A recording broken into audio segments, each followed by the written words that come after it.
Preguntas de examen de geografía física en la UNED. ¿Podría la liberación rápida de metano y de dióxido de carbono por el deshielo del permafrost o por el calentamiento de los océanos hacer que el calentamiento aumente significativamente? El permafrost es el suelo que está permanentemente congelado, que se encuentra principalmente en las latitudes altas del Ártico. El permafrost, en particular, el que se encuentra debajo del mar, en las plataformas poco profundas del océano Ártico, contiene depósitos de carbono orgánico antiguos. Parte de ellos son depósitos de la última glaciación y contienen al menos el doble de la cantidad de carbono actualmente presente en la atmósfera, en forma de dióxido de carbono, CO2.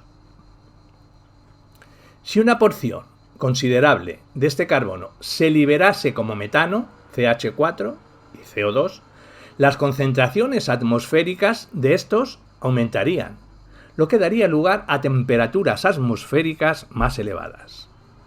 Esto a su vez provocaría más liberación de metano y CO2, creándose así una retroalimentación positiva, lo que ocasionaría una intensificación del calentamiento global. Actualmente, el Ártico constituye un sumidero neto de CO2. Secuestra alrededor de 0,4 más menos 0,4 por año en la creciente vegetación, lo que representa cerca de un 10% del sumidero global terrestre actual. Es también una fuente modesta de CH4. Se emiten entre 15 y 150 al año, principalmente de humedales deshelados estacionalmente que representan alrededor de un 10% de la fuente global de CH4 provenientes de humedales. Hasta la fecha, no se dispone de evidencias claras de que el deshielo contribuya significativamente a los balances globales actuales de estos dos gases de efecto invernadero. Sin embargo, en condiciones de calentamiento sostenido del Ártico, los estudios de modelos y la opinión de los expertos indican, con un nivel de acuerdo medio, que en torno al año 2100 podría producirse una liberación combinada de hasta 350 en forma de CO2 equivalente.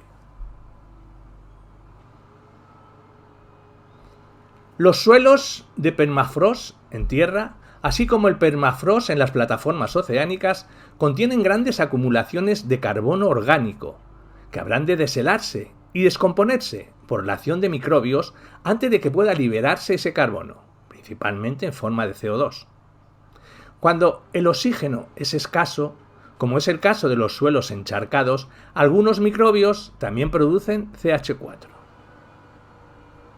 En tierra, el permafrost está cubierto por una capa activa, superficial, que está sujeta al deshielo durante el verano y forma parte del ecosistema de tundra. Si aumentara el promedio de las temperaturas durante la primavera y el verano, la capa activa se espesaría y, en consecuencia, quedaría más carbono orgánico expuesto a la descomposición microbiana. Sin embargo, unos veranos más calientes también darían lugar a una mayor absorción de CO2 por la vegetación del Ártico mediante la fotosíntesis, lo que significa que el balance neto de carbono del Ártico es un equilibrio delicado entre una mayor incorporación y una mayor liberación de carbono. También son importantes las condiciones hidrológicas durante el deshielo de verano. La fusión de masas, con un exceso de hielo presente en el terreno, puede crear condiciones de agua estancada en charcas o lagos, donde la falta de oxígeno induciría la producción de metano. La complejidad de los paisajes del Ártico, debido al calentamiento del clima, implica que tenemos un nivel de confianza bajo respecto de cuál de estos diferentes procesos predominaría a escala regional. La difusión del calor y la fusión del permafrost son procesos lentos. De hecho, el permafrost más profundo del Ártico puede considerarse un vestigio de la última glaciación, que sigue erosionándose lentamente, lo que significa que cualquier pérdida considerable de carbono presente en el suelo de permafrost se producirá en periodos largos. Con el oxígeno suficiente, la descomposición de la materia orgánica presente en el suelo viene acompañada de la liberación de calor, de microbios, similar al compost, que durante el verano podría provocar un mayor deshielo del permafrost, en función del contenido de carbono y hielo del permafrost, así como del régimen hidrológico. Este mecanismo podría, en condiciones de calentamiento, desencadenar una degradación relativamente rápida del permafrost local. Los estudios de modelización de la dinámica del permafrost y de emisiones de gases de efecto invernadero indican una retroalimentación positiva, relativamente lenta, a escalas temporales de cientos de años. Hasta el año 2100 podría liberarse hasta 250 pgc en forma de CO2 y hasta de 5 pg en forma de CH4, debido al mayor potencial del calentamiento por efecto invernadero de CH4. Eso correspondía a 100 pgc más del CO2 equivalente liberado hasta el año 2100. Estas cantidades tienen una magnitud similar a otras retroalimentaciones bioquímicas, por ejemplo, el CO2 adicional liberado como consecuencia del calentamiento global de los suelos terrestres.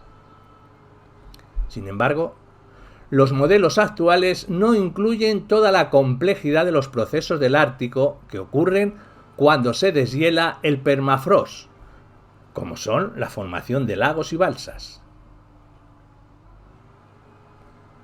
Los hidratos de metano son otra forma de carbono congelado que se producen en suelos de permafrost profundos, plataformas oceánicas, pendientes de plataformas y en los sedimentos de las profundidades abisales del océano.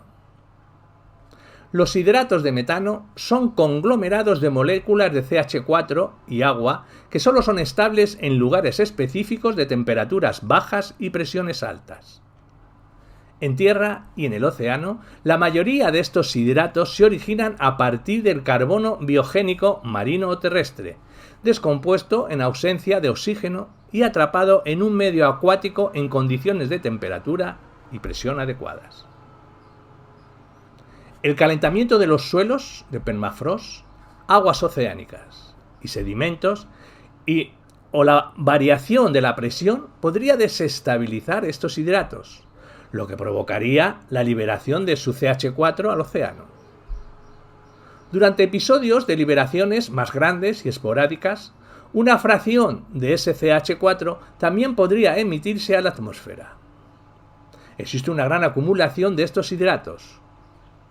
Solo en el Ártico, la cantidad de CH4 almacenado en forma de hidratos podría ser más de 10 veces mayor que el CH4 presente en la atmósfera global. Al igual que el del hielo del permafrost, la liberación de hidratos en tierra es un proceso lento, que dura entre decenios y siglos. Las regiones oceánicas más profundas y los sedimentos del fondo tardarán aún más, entre siglos y milenios, para calentarse lo suficiente y desestabilizar los hidratos que contienen. Además, el metano liberado en aguas profundas tiene que alcanzar la superficie y la atmósfera antes de que pueda ser activo desde el punto de vista climático. Pero antes de llegar a este punto, lo normal es que los microorganismos consuman la mayoría. Solo el CH4 proveniente de hidratos en plataformas poco profundas, como el Océano Ártico, al norte de Siberia Oriental, podría llegar realmente a la atmósfera y tener un impacto climático. Diversos estudios recientes han documentado emisiones de CH4, localmente significativas en la plataforma siberiana del Ártico y desde los lagos siberianos. Se desconoce qué cantidad de este CH4 se origina de la descomposición del carbono orgánico o de la desestabilización de los hidratos. Tampoco se dispone de datos para determinar si estas fuentes se han visto estimuladas por el calentamiento regional reciente o si siempre han existido. Es posible que estas fugas de CH4 hayan estado presentes desde la última deglaciación.